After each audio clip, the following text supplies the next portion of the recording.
All right, welcome back for another episode of the Cubo Restaurant Tech Podcast. Today we are talking about the most important KPIs for restaurant owners and operators to be measuring. So first of all, what is a KPI? That's a key performance indicator.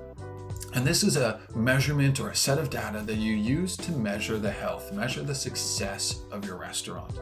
And so a strong KPI needs to be clearly defined, well defined. It needs to be easily measured with real data, and then needs to be clearly articulated to your team. So what are the most important KPIs that you should be tracking?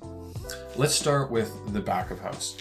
First of all, there's food waste. One industry report found that up to 4 to 10% of food is wasted before it ever reaches the customer. So if you're on the higher end of this range, that means food waste is costing your restaurant massively. So make sure you're measuring and monitoring how much exactly food waste is costing your restaurant.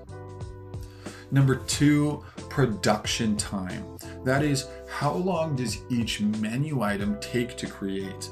Because if you have a low margin menu item that takes a long time to create, then that menu item may not even be worth having. You might consider removing it entirely or only offering it in certain situations.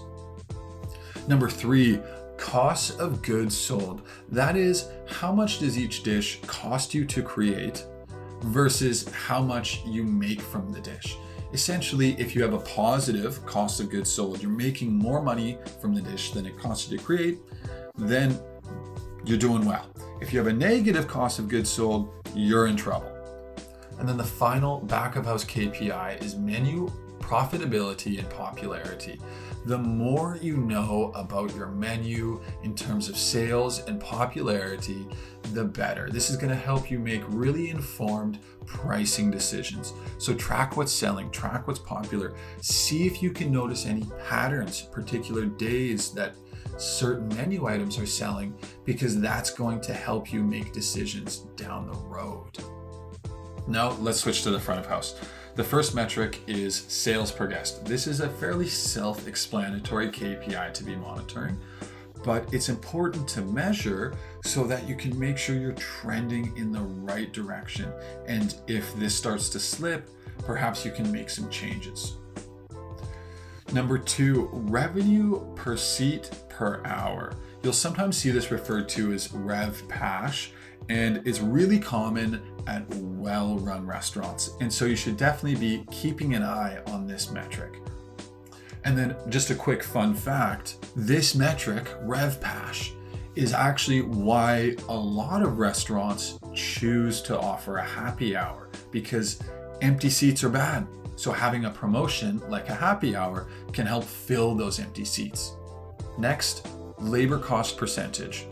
So this essentially boils down to how much of your operating costs are attributed to labor costs. Because if you see this getting out of hand, there may be some changes you can make to processes, maybe certain menu items that take a very long time to create. Some of these different changes can help you optimize your labor costs and get that cut down and improve your bottom line.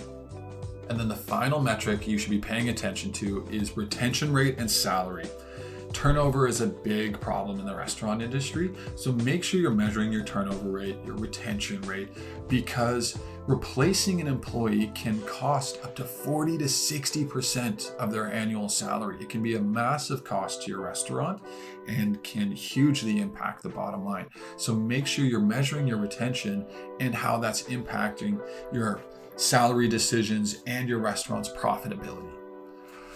So putting it all together, there is a ton for restaurant owners to measure, for restaurant operators to be tracking, and it helps for you to have some tools, some technology that makes all of this easier. Instead of doing anything in spreadsheets or making manual calculations, it's great for you to have a piece of technology that gives you a centralized dashboard or gives you some really robust analytics to look into all of these metrics, because these are things that you should absolutely be measuring. So that wraps up this episode of the Cubo Restaurant Tech Podcast. I hope today's episode has given you some new KPIs, some new thoughts of things you can measure to make sure your business is healthy. So that is it for this episode. If you have any questions, any comments, any feedback, I would absolutely love to hear it. But in the meantime, I'll just say thank you so much for listening, and I hope you have a great day.